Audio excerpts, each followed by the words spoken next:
Este é o Conversas Cruzadas, aqui na TV Com, e a atividade de bingos, videoloterias, o entendimento do Ministério Público Estadual e também do Ministério Público Federal, dando conta que em Santa Catarina não há legislação específica, não há autorização legal para a atividade de bingos e videoloterias.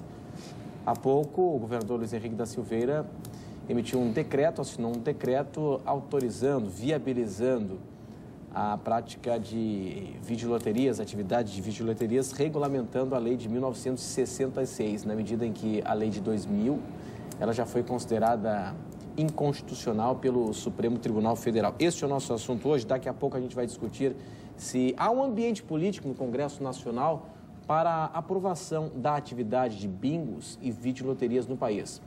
Vocês se lembram que no início do primeiro mandato, o presidente Lula houve o episódio Valdomiro Diniz e o flagrante de corrupção envolvendo as loterias, e isso acabou sepultando o clima, o ambiente favorável para a legalização, a regulamentação de leis voltadas à atividade de videoloterias e bingos. Qual era o questionamento do senhor?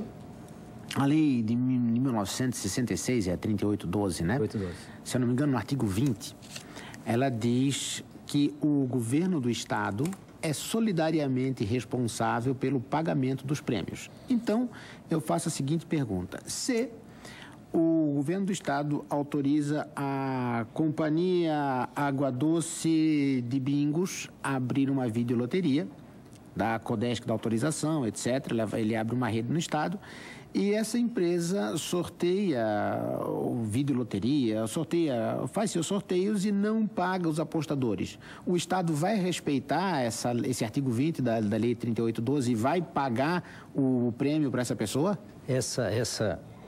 A resposta é bastante simples. O decreto atual impôs uma caução para as empresas que quiserem explorar a videoloteria.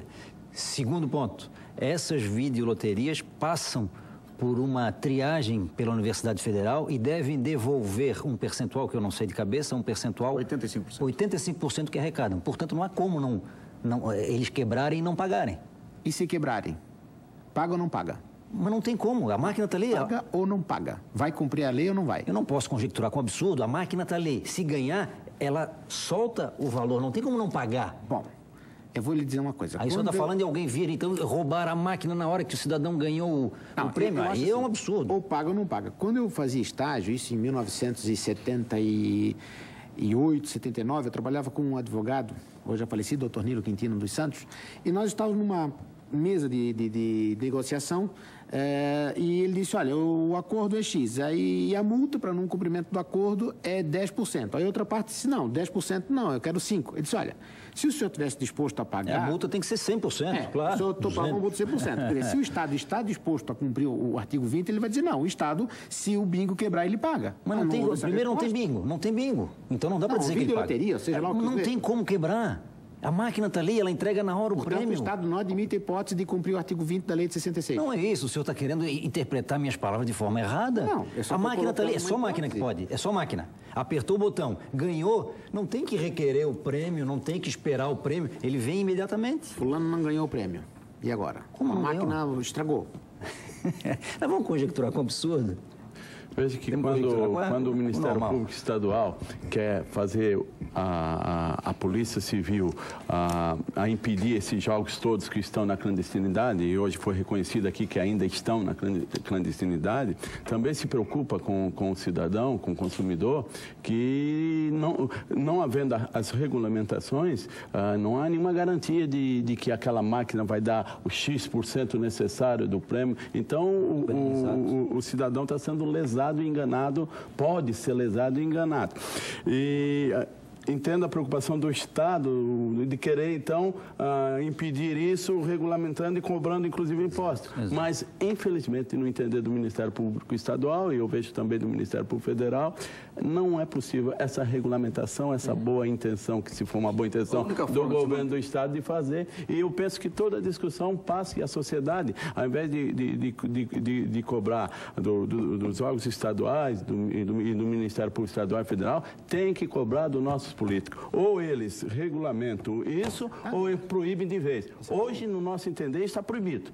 Não tem uma lei assim, proibindo, mas como não há regulamentação... Bingo está proibido e o Estado não regulamentou a atividade. Mas todos os jogos de azar está proibido. As loterias estão devidamente regulamentadas, estão devidamente autorizadas, tanto é que o governador editou o decreto 076, aprovando as resoluções. Então, hoje, dizer que não existe uma legislação tratando a matéria, né, nós estaríamos nos enganando. Existe, de fato, uma legislação, foi publicada, inclusive, no Diário Oficial, né, do Estado, que é o decreto 076, regulamentando a Lei 3.812/66. A Lei 3.812, ela continua vigente. E um detalhe importante, né, doutor, se me permite só concluir, né, nós temos que distinguir bem a competência político-administrativa da competência legislativa.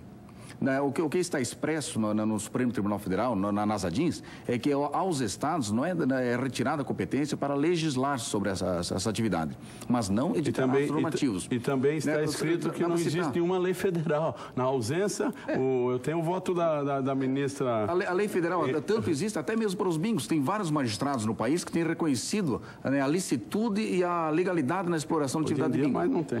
Só tem várias, né? Tem um argumento aí que tem que ser colocado para a gente colocar o debate nos devidos termos. Existe uma interpretação, não interpretação, é um princípio que o Carlos Maximiliano, já em 1924, colocou no nosso direito, que diz o seguinte, que a norma ela é presumida constitucional até que o tribunal declare que ela é inconstitucional. Então, dogmaticamente, nós temos que aceitar que o decreto 76, ele é constitucional enquanto o Supremo não declarar que ele é inconstitucional. Isso é um princípio de convivência política. Isso nós temos que aceitar. Por mais que a gente discorde, por mais que a gente represente, por mais que a gente ache que não é, o princípio diz que o poder público, ao editar um ato normativo, esse ato é presumido constitucional e legal até o tribunal declarar. Por isso que o Ministério Público Estadual e Federal provocaram justamente o Supremo nesse sentido. Sim, né? A gente não pode chegar e dizer, não cumpre porque não pode. Não, o que é isso? Mas agora, uma dúvida, o decreto, ele já está em vigor, claro, né? Sim, já está em vigor. E, consequentemente, nós temos atividade de videoloteria no Estado? Nenhuma empresa. Por quê, então? Hoje à tarde, quando fui convidado para comparecer a esse programa, eu fiz a consulta e a Codesc não credenciou. Ainda não fez, ainda não credenciou. Vai ter Será que o pessoal está na expectativa se vai dar em alguma coisa? Há uma imposição de uma caução grande e isso inibe a atividade, até responde ao doutor Brandão. E essa caução tem também a finalidade de garantir eventuais prejuízos causados, não de entrega de sorteio, porque de prêmio, porque esse é automático. Mas é importante também reiterar o que o doutor Odil acabou de falar.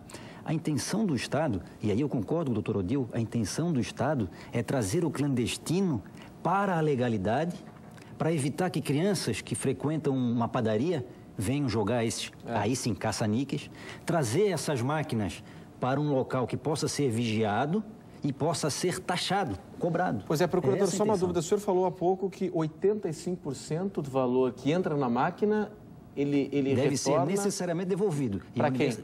Como prêmio. Para o apostador? Bom, mas e o valor que é taxado, que é arrecadado em impostos, ele está onde? O cálculo do imposto eu não conheço. Pois é. Quer dizer, 85% do dinheiro que entra na máquina volta para o apostador. Quem é que fiscaliza isso? A Universidade Federal? Ela faz um laudo para cada máquina. Cada máquina tem um laudo específico e as máquinas são vistoriadas individualmente, não é amostragem, individualmente, e quando se verifica alguma violação de lacre, a máquina é retirada e inutilizada. Tá, mas nos casos que têm chegado para nós, porque existe um outro ponto que o Ministério Público Federal entra nessa questão, é a procedência da máquina de videobingo, então, de videoloteria. Então, essas máquinas, muitas vezes elas têm componentes que são importados e muitas vezes são importados ilegalmente, são descaminhados.